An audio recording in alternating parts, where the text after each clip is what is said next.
73वें संविधान संशोधन 24 अप्रैल 1993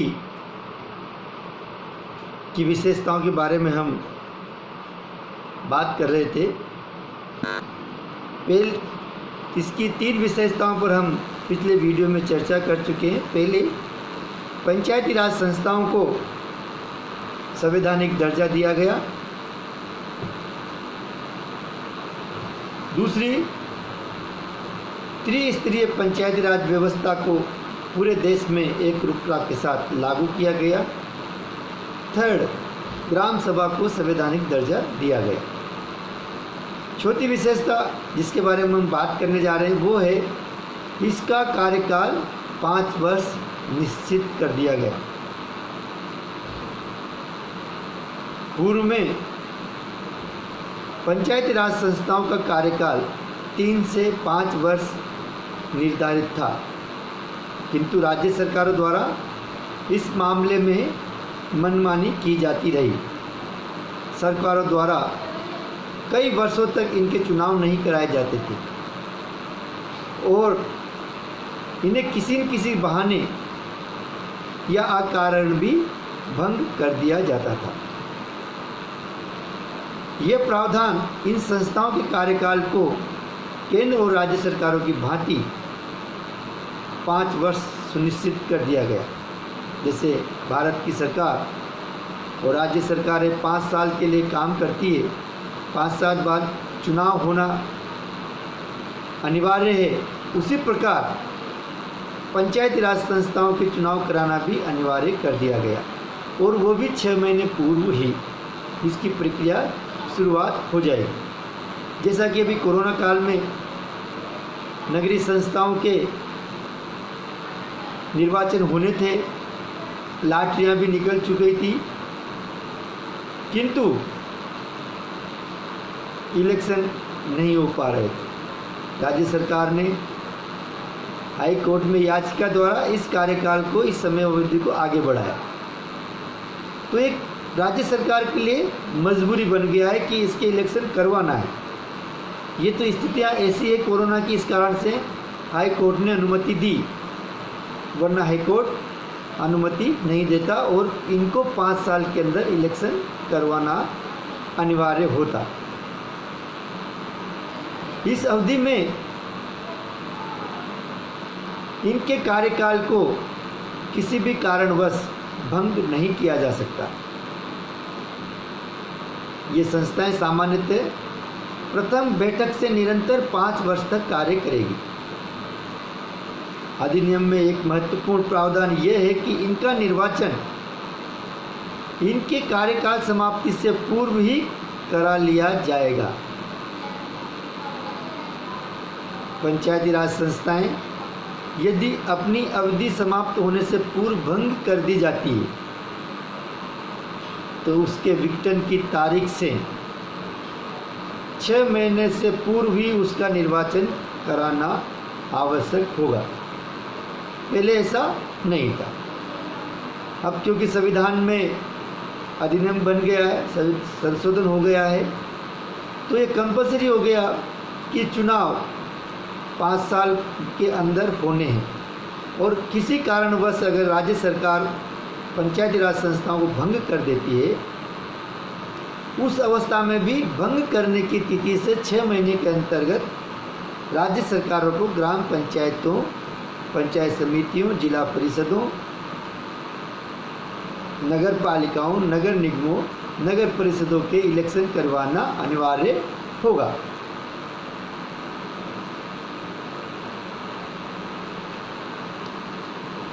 नेक्स्ट विशेषता है सदस्यों के लिए योग्यताएं।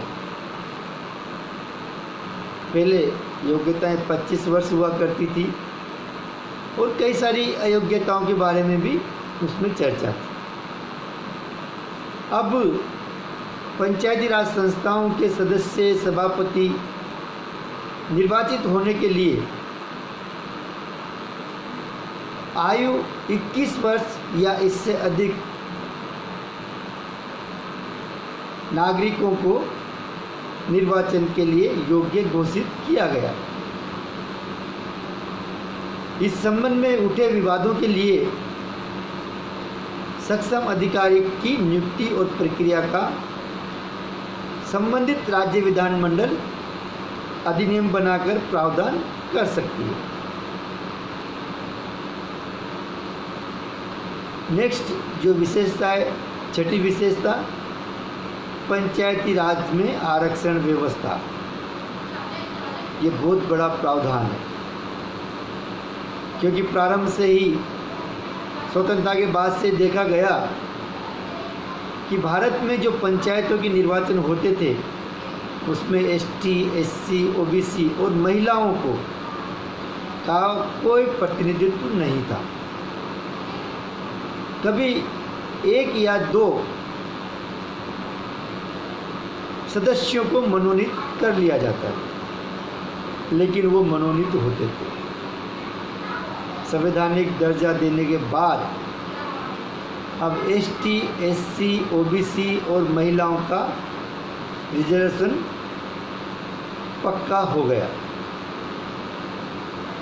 यहाँ तक कि राजस्थान सरकार ने तो महिलाओं के आरक्षण 50% कर दिया।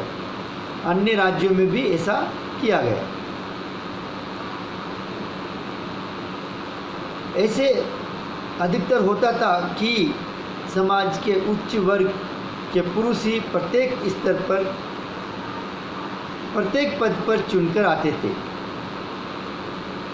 एसटी, एससी, ओबीसी और महिलाओं को प्रतिनिधित्व लगभग नगण्य हुआ करता था। और आप सबको विदित है, भारतीय समाज पुरुष प्रधान देश रहा है, इसलिए महिलाओं की निर्वाचन में भागीदारी की कल्पना भी नहीं की जा सकती थी। आज भी कई जगह देखने को मिलता है कि महिला सरपंच शासन कर रहे होते हैं। आज भी पुरुषों की मानसिकता में उतना बदलाव नहीं आया है, लेकिन समय के साथ साथ काफ़ी बदलाव देखने को मिल रहे हैं। महिलाएं काफ़ी अच्छा प्रशासन चलाने में सक्षम हो रही है। इन वर्गों को राज्य में प्रतिनिधित्व देने के उद्देश्य से 1959-60 में सहवर्ण का प्रावधान किया गया था, जिसमें एक या दो सदस्यों का सहवर्ण कर लिया जाता था। लेकिन इसके अपने अवगुण पाए गए और 73वें संविधान संशोधन में एक कदम बढ़ाते हुए पंचायती राज संस्थाओं में आरक्षण कर दिया गया, जिसको हम कैटेगरी वाइज पढ़ेंगे। जैसे एसटी, एसटी, ओबीसी को नवीन पंचायती राज के तहत प्रत्येक संस्थाओं में, यानी कि ग्राम पंचायत में, पंचायत समिति में, जिला परिषद में, नगर पालिका में, नगर परिषद में, नगर निगमों में सदस्य यानी कि पंच, डायरेक्टर, पार्षद तथा सरपंच, प्रधान, जिला प्रमुख, महापौर, सभापति, इन सब के निर्वाचन के लिए इनके पद और स्थान आरक्षित कर दिए गए। आरक्षित पदों की संख्या प्रत्येक निर्वाचन द्वारा भरे जाने का प्रावधान किया गया, जो कि निर्वाचन द्वारा भरे जाने वाले स्थानों की कुल संख्या में उसी अनुपात में होंगे जिस मूल्यानुपात में उस पंचायत क्षेत्र में अनुसूचित जाति जनजाति की संख्या का अनुपात है। इस प्रकार आरक्षित स्थानों में से कम 1/3 स्थान एसटी, एससी की महिलाओं के लिए भी आरक्षित कर दिया गया। आरक्षित होने वाली सीटों की प्रक्रिया बारी बारी से रोटेशन वाइज पंचायत क्षेत्रों, नगरीय क्षेत्रों में लागू किया गया। अधिनियम द्वारा प्रावधान किया गया कि प्रत्येक पंचायत में प्रत्येक निर्वाचन द्वारा बने जाने वाले स्थानों कि कुल संख्या में कम से कम 1/3 स्थान महिलाओं के लिए रिजर्व होंगे, जिसमें अनुसूचित जाति जनजाति की महिलाओं के लिए आरक्षित स्थानों की संख्या भी सम्मिलित होगी। राजस्थान के साथ साथ बिहार, उत्तराखंड, हिमाचल प्रदेश, मध्य प्रदेश जैसे राज्यों में महिलाओं का आरक्षण 50% कर दिया गया। नेक्स्ट मुख्य प्रावधान है सभापति एवं अध्यक्षों के लिए आरक्षण। ये इम्पोर्टेंट प्रावधान है। पंचायती राज के प्रत्येक स्तर पर सभापति अध्यक्ष पद के लिए ST, SC महिलाओं के लिए आरक्षित करने का कानून बनाने का जिम्मेदारी राज्य विधानमंडलों को दी गई। परंतु समस्त राज्यों की प्रत्येक स्तर की पंचायत राज संस्थाओं में सभापति अध्यक्षों के पद ST, SC के लिए उस राज्य की कुल संख्या के अनुपात में रखे जाएंगे। प्रत्येक स्तर की पंचायतों में सभापति अध्यक्ष के पद की कुल संख्या में से कम 1/3 पद स्त्रियों के लिए आरक्षित होंगे। अर्थात पंचायती राज संस्थाओं एवं नगरीय संस्थाओं जिससे ग्राम पंचायत, पंचायत समिति, ग्राम पंचायत के सरपंच, पंचायत समिति के प्रधान, जिला परिषद का प्रमुख, नगर निगम नगर परिषदों के सभापति एवं नगर निगम के महापौर या मेयर के आरक्षित पदों के लिए कुल संख्या का कम से कम 1/3 पद महिलाएं के लिए आरक्षित कर दी गई। और इसमें एक और प्रावधान है OBC के लिए आरक्षण, पिछड़े वर्गों के लिए आरक्षण। सीधे 73वें संविधान संशोधन द्वारा पिछड़े वर्गों का आरक्षण का प्रावधान नहीं करके यह व्यवस्था की गई कि राज्य स्वयं इस पर निर्णय करेंगे।